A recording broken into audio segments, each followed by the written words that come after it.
గంభీరా గగనాంతస్థా గర్వితా గానులోలుపా కల్పనారహితా కాష్టా కాంతా కాంతార్ధ విగ్రహ. గంభీర లోతైనది. అమ్మవారి తత్వం తెలుసుకొనుట కష్టం. నిండుతనం గంభీరానికి అవసరమైన లక్షణం. ఈ నిండుతనం ఐశ్వర్యము, జ్ఞానము, బలము, వీర్యము మొదలగు వాటితో కూడినదైతే అది పూర్తిగా అమ్మవారికి సంబంధించిన విషయమవుతుంది. సముద్రపు లోతులలో అనేకమైన రహస్యాలు ఉంటాయి. అమ్మవారు కూడా సముద్రంలాగా నిండుతనము, విషయపు లోతులతో గంభీరంగా ఉంటుందని ఈ నామానికి అర్థం. ఇన్ని లక్షణాలున్నా మన ఊహలకు, వాక్కులకు, చివరకు మనసుకు కూడా గోచరించేది కాదు అమ్మవారు. ఎంతో ధ్యాన నిష్టతో ఉంటే గాని అమ్మవారు ద్యోతకం కాదు. ఈ నామానికి మరో వివరణ కూడా ఉంది. గమ్ అనేది గణపతి బీజం. బి అంటే భయము మరియు రా అంటే తరిమివేయడం. గణేశుని బీజాన్ని జపింపచేసి అమ్మవారు భక్తుల భయం తొలగిస్తుంది అని ఈ నామానికి అర్థం. గగనాంతస్థ గతనామములో సముద్ర గాంభీర్యముతోనూ సముద్రమునందు అనంతమైన రహస్యాలతోనూ అమ్మవారు పోల్చబడ్డారు.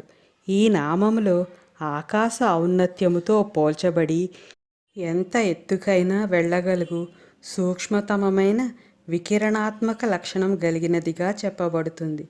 అంటే గత నామంలో అమ్మవారు స్థూల గంభీర లక్షణాన్ని, ఈ నామంలో అమ్మవారి సూక్ష్మ వికరణ లక్షణాన్ని చెప్పడం జరిగింది.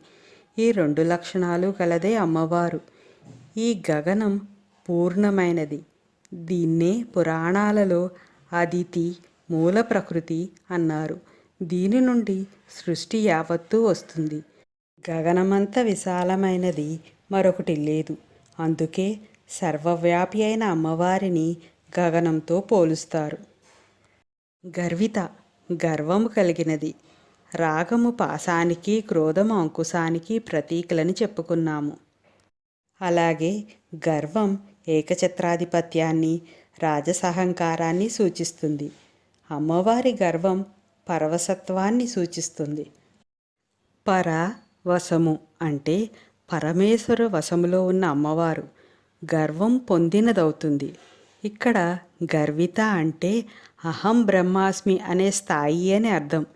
ఈ బ్రహ్మాండములో లోతుగా ఉన్న కేంద్రం నుండి ఉపరితలంలో ఉన్నతంగా ఉన్న ఆకాశం దాకా గర్వముతో, ఆనంద పారవస్యముతో నిండి ఉండే చైతన్య స్వరూపిణి అమ్మవారు అని ఈ నామానికి అర్థం. గానలోలుప సంగీతమునందు ప్రీతిగా నిమగ్నమైనది. సంగీతం ఆరోహణ అవరోహణ స్వరాలను అనుసరించి రాగ తాళ లయబద్ధంగా ఉంటుంది. ఇంతకు ముందు వచ్చిన గగనాంతస్థ నామంలో ఉన్నతమైన ఈ ఆరోహణ విషయం, గంభీరస్థ నామంలో లోతైన ఈ అవరోహణ విషయం ఉత్తమ గానానికి సంబంధించిన లక్షణముగా ముందే సూచింపబడ్డాయి. శ్యామలా దండకం జయ సంగీత ప్రియే అని చెబుతుంది. అమ్మవారికి మధురమైన స్వరం ఉందని సౌందర్యలహరి 66వ శ్లోకం చెప్తుంది. గానం పతాక స్థాయిలో ఉన్నప్పుడు అందరూ పరవశులవుతారు. అంటే భగవంతునిలో లీనమవుతారు. అంతటి శక్తి ఈ గానానికి ఉంటుంది. కాబట్టి అమ్మవారు గానలోలుప. కల్పనారహిత ఎట్టి కల్పన లేనిది. కల్పన అంటే ఆలోచనల నిర్మాణము మరియు రహిత అంటే లేకపోవడం. కల్పనాశక్తి మనస్సు వల్ల లభిస్తుంది. ఆత్మానందాన్ని కోరుకునే యోగులు పంచేంద్రియాల నుంచి శక్తిని వెనక్కులాగి మనసులో పెట్టి, మనస్సు నుంచి వెనక్కులాగి బుద్ధిలో పెట్టి, అహంకారపు పొరలను ఛేదించి మూల ప్రాణంలో లయం చేస్తారు.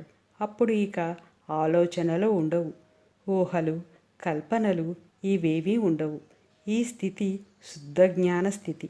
ఆ స్థాయిలో అమ్మవారు ఉంటుంది కనుక అమ్మవారు కల్పనారహిత. కాష్ట కాల పరిగణలో అత్యంత స్వల్ప భాగం, రెప్పపాటు కన్నా తక్కువ సమయం. కాలాన్ని కానీ ప్రదేశాన్ని కానీ కొలవడానికి మూల ప్రమాణం కాష్ట.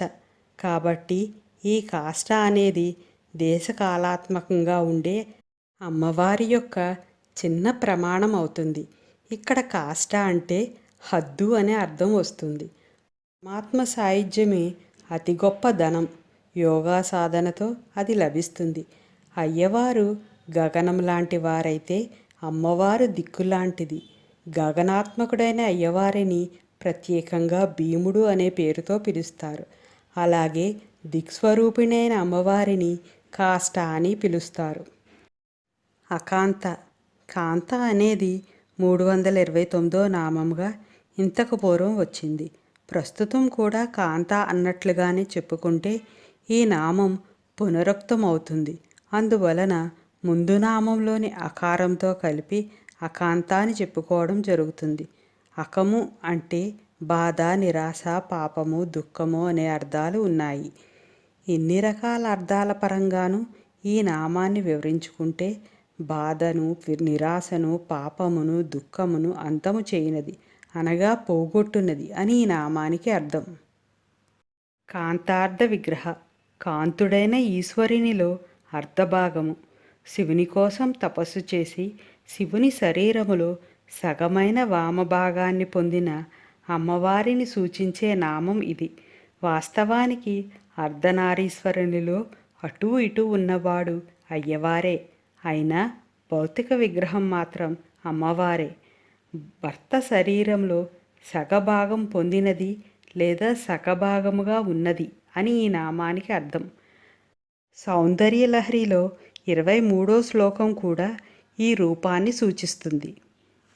గంభీరా గగనాంతస్థా గర్వితా గానులోలుపా కల్పనారహితా కాష్టా కాంతా కాంతార్ధ విగ్రహ